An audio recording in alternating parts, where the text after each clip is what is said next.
उनको हम कहते हैं रैंक्स। मतलब कि ये है हमारी फाइल ए, ये है file B, file C, file D, E, F, G, H, और ये है हमारे रैंक 1, रैंक 2, 3, 4, 5, 6, 7, 8। सो अगर कोई पीस यहाँ पर पड़ा है तो इस स्क्वायर के बारे में अगर बात करें तो ये स्क्वायर है D4, और ये जो लाइन्स है उनको कहते हैं डायगोनल। सो अब बात करते हैं चेस पीसेस के बारे में। यह है पॉन यानी कि प्यादा, जो कि सीधा एक स्टेप मूव करता है, पर अपने फर्स्ट मूव में वो अगर चाहे तो एक साथ 2 स्टेप भी मूव कर सकता है। अगर वो यहाँ से डायरेक्टली यहाँ जाना चाहे तो जा सकता है, लेकिन अगर वो एक स्टेप मूव करना चाहता है तो एक स्टेप भी मूव कर सकता है। पर जब कोई अपोनेंट सामने आता है तो वो कैप्चर सीधे नहीं बल्कि क्रॉस में करता है। ये पॉन यहाँ से यहाँ कैप्चर नहीं कर पाएगा, वो यहाँ से क्रॉस में यहाँ पर कैप्चर करेगा। और जब ये पॉन चलते हुए सामने की तरफ पहुँच जाता है तो वो प्रमोट होके कुछ भी बन सकता है। मतलब कि वज़ीर भी बन सकता है, घोड़ा भी बन सकता है, हाथी भी बन सकता है, कुछ भी बन सकता है। और चेस में एक रूल है जिसको कहते हैं एन पसंद, जिसमें अगर ऐसी कोई सिचुएशन है और इसमें ये प्यादा 2 मूव करता है तो ये प्यादा यहाँ से यहाँ मूव करके इसको कैप्चर कर सकता है। इसके बारे में अभी इतना सोचने की ज़रूरत नहीं है, चलिए आगे बढ़ते हैं। ये है रुक यानी कि हाथी, जो कि सीधा मूव करता है।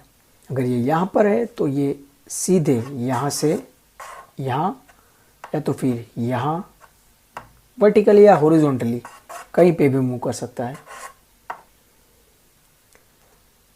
ये है नाइट यानी कि घोड़ा, जो 2.5 चाल चलता है। सो अगर ये यहाँ पर है तो यहाँ से 2.5 चाल मतलब कि 1, 2 स्टेप सीधे और 1 स्टेप लेफ्ट या तो फिर राइट में। अगर वो यहाँ पर है तो यहाँ से 2 स्टेप सीधे जा सकते हैं, मतलब कि वो 1, 2 यहाँ पे, 1, 2 यहाँ पे, 1, 2 यहाँ पे, 1 और 2 यहाँ पे, इसमें से कहीं पे भी जा सकता है, 1 और 2 यहाँ पे, और उसके बाद लेफ्ट या तो फिर राइट। मतलब कि अपोनेंट का कोई प्यादा यहाँ पर पड़ा है तो ये यहाँ से 1, 2 और ये 2.5 इसको कैप्चर कर लेगा।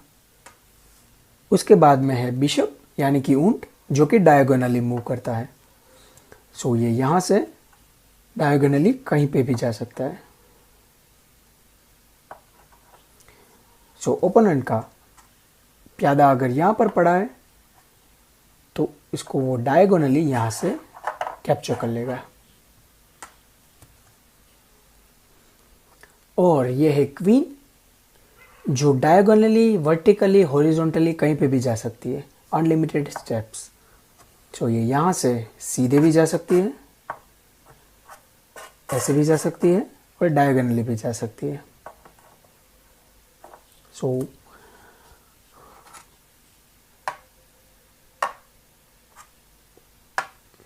ये क्वीन यहाँ से इसको भी कैप्चर कर सकती है, इसको भी कैप्चर कर सकती है और इसको भी कैप्चर कर सकती है।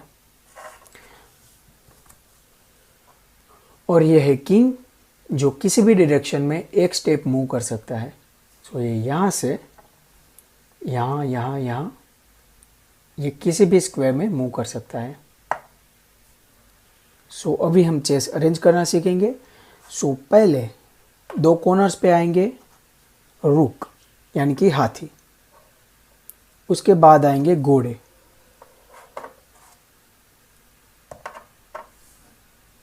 उसके बाद आएंगे बिशप, और उसके बाद ये जो किंग है, अगर ये ब्लैक किंग है तो वो आएगा वाइट स्क्वायर में, और बचे हुए स्क्वायर में आएंगे वजीर, और इसके आगे वाली लाइन में सारे प्यादे। सिमिलरली वाइट के लिए ये वाइट का किंग आएगा ब्लैक स्क्वायर में,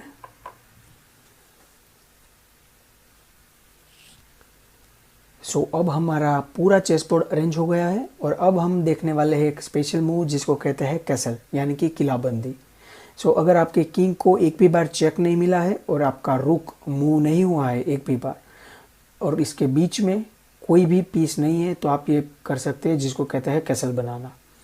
सो अगर कुछ ऐसी सिचुएशन है तो यहाँ पर आप अपने किंग को यहाँ से मूव करके यहाँ पर और इसको इसके ऊपर से यहाँ पर ले जा सकते हैं, जिसको कहता है कैसल बनाना।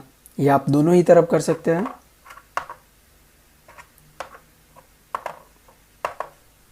बस ज़रूरी ये है कि इसके बीच में कोई होना नहीं चाहिए। सो यहाँ पर मैं इसको यहाँ से यहाँ पर और इस रुक को यहाँ पर मूव कर सकता हूँ। सो इससे ये किंग है वो बहुत ही ज़्यादा प्रोटेक्टिव हो जाता है, क्योंकि उसके आगे बहुत सारे पीसेस आ जाते हैं। सो इसको कहते हैं किलाबंदी यानी कि कैसल बनाना। तो अभी देखते हैं कि चेक एंड चेकमेट क्या होता है। कुछ पीसेस में कम कर देता हूँ। अगर ओपोनेंट का कोई भी पीस हमारे किंग के लिए खतरा है तो इसको कहता है चेक, मतलब कि ये जो क्वीन है वो हमारे किंग को कैप्चर कर सकती है, तो इसको कहते हैं चेक। चेक मिलने के बाद हम इसको मूव कर सकते हैं। यहाँ से हमने यहाँ पर ले लिया तो ये हमारा किंग सेफ हो गया।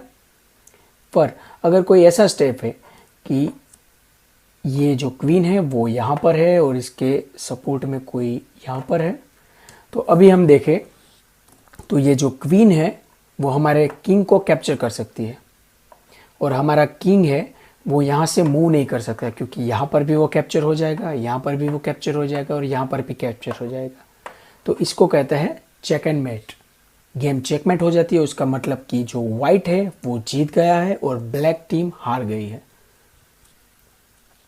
सो अभी हम एक छोटी सी गेम खेलते हैं जिससे आपको ज़्यादा आइडिया आएगा कि चेस कैसे खेलते हैं।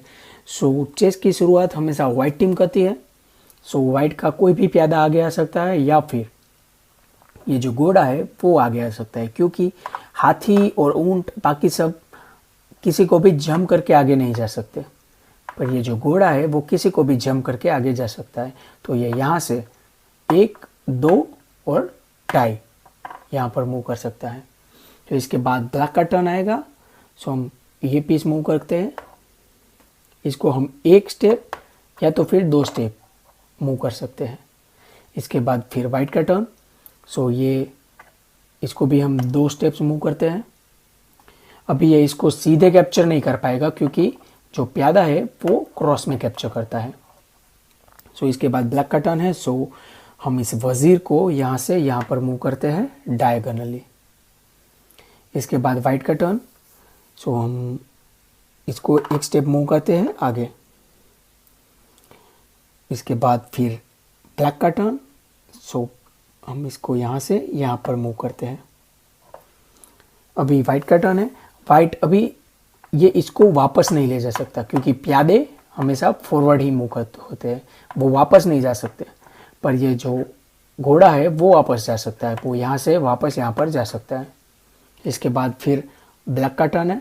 सो हम इसको यहाँ से यहाँ पर मूव करते हैं, इसको कैप्चर कर लेते हैं। अभी हमने इस किंग को चेक दे दिया और ये चेक एंड मेट हो गया है, क्योंकि अभी ये किंग कहीं पे भी मूव नहीं कर सकता।